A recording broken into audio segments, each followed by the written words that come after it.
At the Waterfall in Derby, I met the redoubtable Bury the Ladybird. This year alone they've seen a new lineup, a new record label, sponsorship by Love Gone Apparel, and a debut album all hanging precariously in the mix. Today they're taking some time out to divulge the story behind that name, and also to reveal their all-time heroes. Amy Winehouse. For me anyways. R.I.P. Yeah, I'm not on my hair. Yeah, it's quite tall, it stands to reason.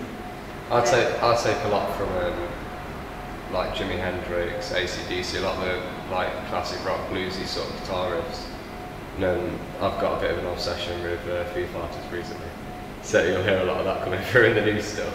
So moving gradually from the 80s onto the 90s. Oh, it's not like a gradual movement. It's just a whole spectrum of it. I just sort of draw in from each bit. And do you find that your overall sound and voice, as it were, sort of evolved over the years, as well as the lineup? Yeah, it's changed a lot, even since I joined. Yeah. When we first started, it was like I don't want to say funk rock. It had a lot of slap bass in with our old bass player. It was very indie. Yeah, but no, we've gotten a lot tighter since then. We've gone from 5 members to 4 members.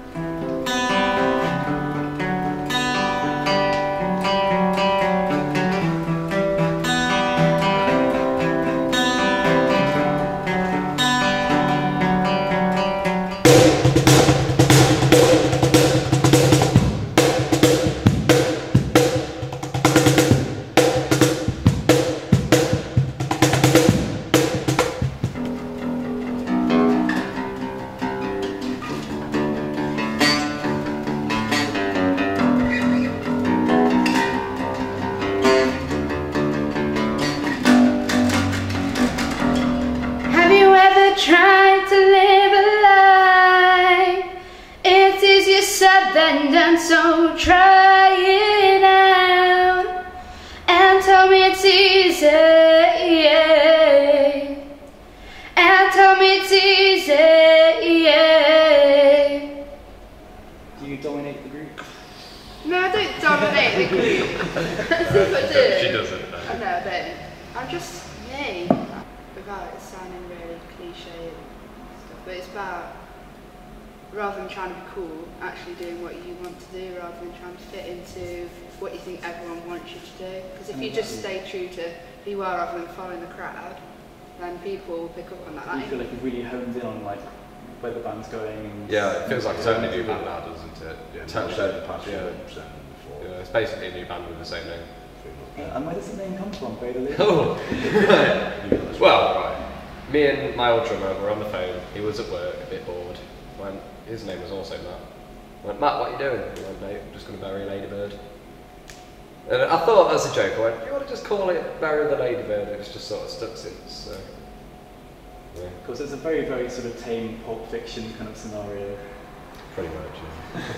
There's no hidden meaning behind it or anything, it's just very simple. We literally buried a ladybird. We buried a ladybird. Now, I know you've recently been signed to Artifacts Records, recently been promoting your work in America. How has that been? Do you feel sort of daunted about sudden exploding in popularity over the last couple of months?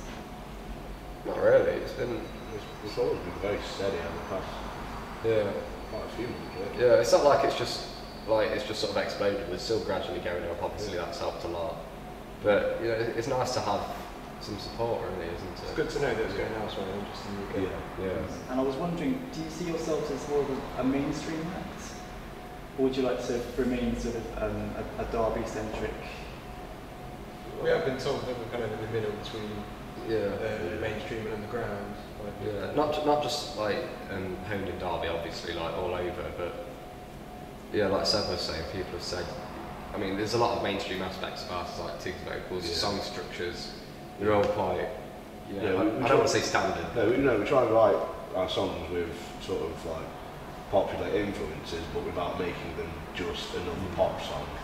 And I feel that our band in the Derby music scene is very individual compared to some of the stuff that's becoming very popular around Derby. You can be popular, but you don't have to be mainstream. There's a lot of underground stuff that's not popular. It's about being like different though, because mainstream at the moment is very, well I see it, it's a bit of a one-way street, kind of all kind of synthesised music. I don't see much like of the old school kind of classic rock kind of breaking into mainstream. So I don't think we'd ever really be in the charts, but I think we do have the ability to be popular, and I think a lot of the Americans would understand our music. And I can definitely tell that because you really do persist in your image, and there's that song "Time It's Easy" which has resonated since the beginning of your career. Yeah, I've had a lot of fans like that's their favourite song, and now we brought it back with a new revamped studio and everything. They're very happy that we've kept that on. They have said it's one of their favourite songs. But sales as well, I think they've gone alright to say it's their first song. It hasn't been heavily promoted because we've got the next single coming out with a music video and hopefully commercial press and whatever. And do you prefer iTunes release to a physical release? I like both. Yeah, we're doing both. Personally, I've always preferred CDs. I've always kind of been like that. I've always bought CDs instead of downloading, and that's just like how I do it. If I had a record player, I'd buy records. And that's how I've always kind of everyone thought. downloads now. Yeah. The thing is, everyone kind of legally downloads stuff, so Yeah. going off topic a bit. But an MP3 is a poor collector's item. Yeah. And why not buy you've got a computer file. Downloading it online, you can just, once they buy it, it's straight away on the, like in the library. So they can just play it straight away. If you get the CD, you kind of got to put it in your computer, upload it, and then people just kind of forget about it with the CD. But get dusty. Yeah, just gets left basically. What are your predictions for the next single? The next one we're doing is This Isn't Me, isn't it? Video. Yes.